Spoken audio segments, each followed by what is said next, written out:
Penangkapan Taufik Hidayat atas kasus dugaan penyekapan dan penganiayaan berat terhadap seorang wanita berinisial YTR, seolah membuka kotak Pandora yang selama ini tersimpan rapat.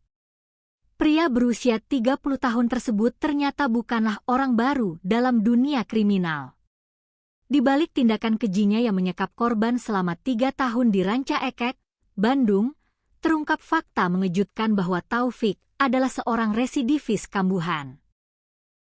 Sisi gelap masa lalu Taufik ini dibongkar langsung oleh Kepala Desa Ciaro, Kecamatan Nagrek, Kabupaten Bandung, Kusna Edi. Menurut penuturan Kusna Edi, tabiat buruk dan perilaku nakal Taufik sudah terlihat sejak ia masih kecil. Lingkungan tempat tinggalnya sudah lama membaca gelagat tidak baik dari pria ini, jauh sebelum ia melakukan aksi nekat yang menggegerkan publik hari ini. Kusna Edi bahkan mengisahkan bahwa dirinya pernah turun tangan langsung untuk mengurus perkara hukum yang menjerat Taufik di masa lalu.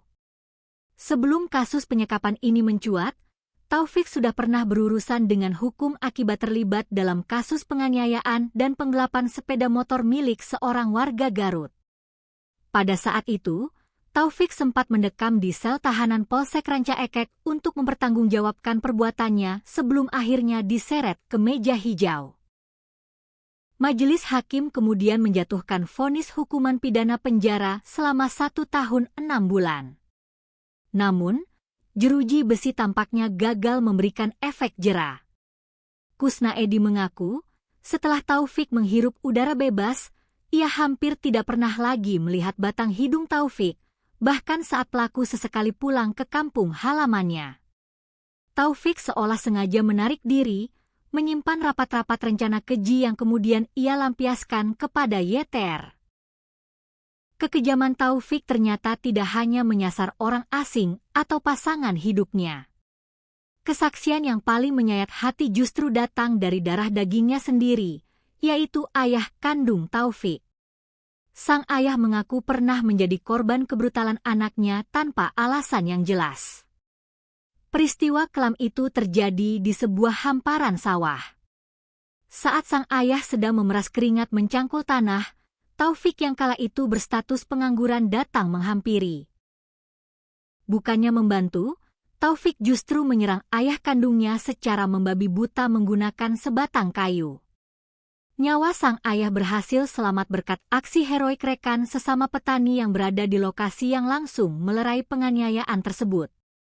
Usai memukul ayahnya, Taufik kabur meninggalkan rumah.